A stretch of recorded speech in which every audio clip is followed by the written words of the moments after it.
Bore వేశారు. Bore వేస్తే నీళ్లు పడలేదు, 2 సార్లు వేసినా పడలేదు. ఆ బోర్ వేసినప్పుడు మానకేశ్వర మాత అక్కడ లేరు. యానగుండి అంటారు. ఈ యానగుండిలో వచ్చి ఇక్కడ పెట్టారు మళ్ళీ ఆశ్రమం శ్రీశైలం అక్కడ అయిన తర్వాత. ఆ తర్వాత చాలా కాలం యానగుండిలోనే ఉండిపోయారు. యానగుండి మానకేశ్వర మాత ఆశ్రమం అన్నా మీకు వస్తుంది యూట్యూబ్లో. అయితే అప్పుడు ఆమె సరే నేను వస్తానని చెప్పి ఆ మానకేశ్వర మాత శ్రీశైలం వచ్చి ఆశ్రమంలో ఆమె తపస్సు చేసిన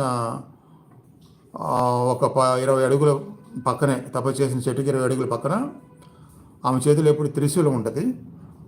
ఆ త్రిశూలం పెట్టి భూమిలో పొడిచారు. భూమిలో పడవగానే ఆ పొడిచిన దగ్గర నీళ్లు ఉబ్బుకొచ్చినాయి. మనం ఎప్పుడో భారతం వాటిలో పురాణంలో చదువుతాం, అర్జునుడు బాణం వేస్తే భూమిలో నుంచి గంగా నీరు వచ్చిందని చెప్పి. అట్లా బాణం అంటే చాలా లోతుగా వెళ్ళిద్ది, కానీ త్రిశూలం అంటే ఏముందో 1 అడుగు అంతే, అంతకంటే వెళ్ళదు. అది చాలా లోపలికి వెళ్ళి అందుకొచ్చినట్టు కాదు అక్కడ అర్థం.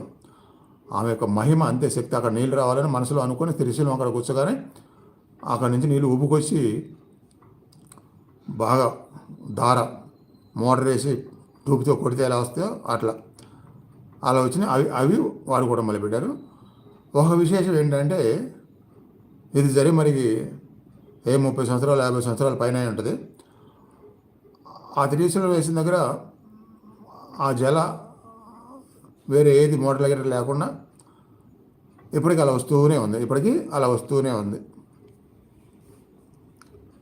ఇట్లా ఎన్నో దృష్టాంతాలు, కథలు జరిగిన నిజమైనవి ఉన్నాయన్నమాట. నేను ఆ సాధనలో అలాంటి ఇష్టపడే వాటిలో ఉన్నాను కాబట్టి కొన్ని చోట్లకి వెళ్ళి తిరగటం, సాధన చేయటం, అక్కడ కూడా అలాంటి శక్తి గల ప్లేసులో అనేక పర్యాలు జరిగింది. అలాంటి వాళ్ళతో కలవటం, మాట్లాడటం, సాధన చేయటం.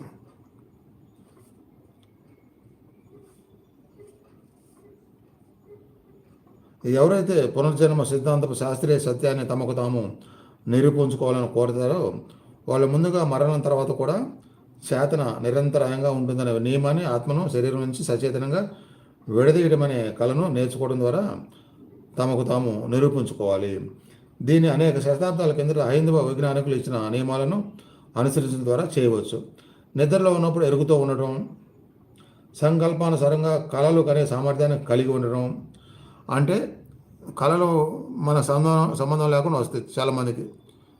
అలా కాకుండా నేను ఈ కళ కనాలి, లేదా ఈ కళలో నేను ఈ దైవాన్ని దర్శించాలి, అలా అనుకోని కూడా అదే కళ వచ్చేట్టుగా చేసుకోవచ్చు అని చెప్తున్నారనమాట. అదే సంకల్పానుసారంగా కళలు కానీ సామర్థ్యాన్ని కలిగి ఉండటం. నిద్రలో లాగా ఎరుకు లేకుండా చేస్తున్నట్టుగా కాకుండా పంచేంద్రియాలను తెలివి కలిగి విడదీయటం. అంటే గుండె కొట్టుకోవడాన్ని నియంత్రించడం. లహరి మాస్టర్ చేశారు, గుండె ఆపేశారు లహరి మాస్టర్.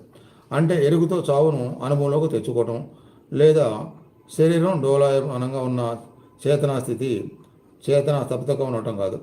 ఇది అధిచేతన ఉన్నత స్థితిలో ఉన్నప్పుడు జరుగుతుంది. ఈ 4ని నేర్చుకోండి. సాధకులకు సలహా ఇస్తే నేర్చుకోండి అని చెప్పి, నేర్చుకోవచ్చు అని చెప్పి. దీన్ని మీరు ఎలా ప్రామాణికంగా అర్థం చేసుకోవచ్చు అంటే, మీరు ధ్యానం మొదలుపెట్టిన కొంతసేపటికి సీనియర్స్కి శ్వాసలు ఆగిపోతున్నాయి కదా. శ్వాసలు ఆగిపోయినాయి అంటే ఏంటి? శ్వాసలు మామూలుగా లోపలికి నడవట్లేదు. మామూలుగా నడవకపోతే ఊపిరితిత్తులు కూడా ఎక్స్టెన్షన్ క్లోజ్ అనే సిస్టమ్ అక్కడ ఆగిపోద్ది. అంటే ఏంటి? ఊపిరితిత్తుల నుంచి గాలి పంపింగ్ జరగట్లేదు. గాలి పంపింగ్ జరగకపోతే ఆక్సిజన్ పంపింగ్ జరగదు, నిదానంగా బ్లడ్ పంపింగ్ కూడా జరగదు. అప్పుడు హార్ట్ లాగానే గుండెకి ఎప్పుడు అవసరం కొట్టుకోవడము, బ్లడ్ పంపింగ్ చేయాలి కాబట్టి కొట్టుకోవాలి అది గుండె. కానీ బ్లడ్ పంపింగ్ చేయాల్సిన అవసరం లేనప్పుడు గుండె కూడా కొట్టుకోదు కదా. అది గుండె ఆపడం అంటే. ఇప్పుడు ధ్యానంలో శ్వాసలు ఎలా మనం ఆపుతున్నామో, ఆ ఆపేది అనేది స్థిరంగా 0.9999% కూడా శ్వాస నడవకపోతే అప్పుడు లంగ్స్ కొట్టుకోవడం ఆగిద్ది. దానివల్ల ప్రాణశక్తి ప్రవాహం ఆగిద్ది. దానివల్ల నర్వస్లో ఉండే ప్రవాహాలు ఆగుతాయి, బ్లడ్ సర్క్యులేషన్ ఆగిద్ది, దానివల్ల గుండె కూడా ఆగిపోద్ది. ఇట్లా ఒక మాదిరి సాధన చేసే వాళ్ళకు వస్తున్న స్థితులను బట్టి కూడా నెక్స్ట్ అది ఎలా జరిగితే అంచనా వేసుకోవచ్చు.